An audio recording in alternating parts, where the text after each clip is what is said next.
बरतानिया शदीद गर्मी की लपेट में, गर्मी ने हजारों अफराद की जान ले ली। बरतानिया के दफ्तर बराए कौमी शुमारियात ने रिपोर्ट जारी कर दी। मौसमियाती तब्दीलियों के ज़रिए असर बरतानिया में शदीद गर्मी पड़ रही है। अदाद-ओ-शुमार की रिपोर्ट के मुताबिक गुज़िश्ता साल 2022 में बरतानिया में पड़ने वाली शदीद गर्मी से 4507 अफराद हलाक हुए। गैर मुल्की मीडिया रिपोर्ट के मुताबिक साल 2022 में दर्जा हरारत 40 डिग्री से तजावुज कर गया था।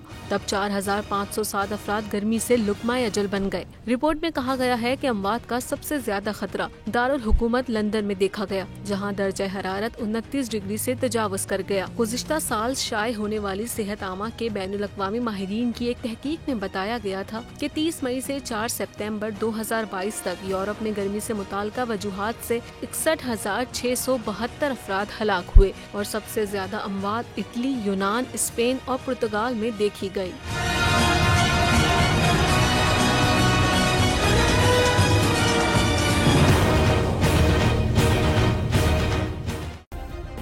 सब्सक्राइब करें और बेल दबाएं ताकि कोई खबर रह न जाए।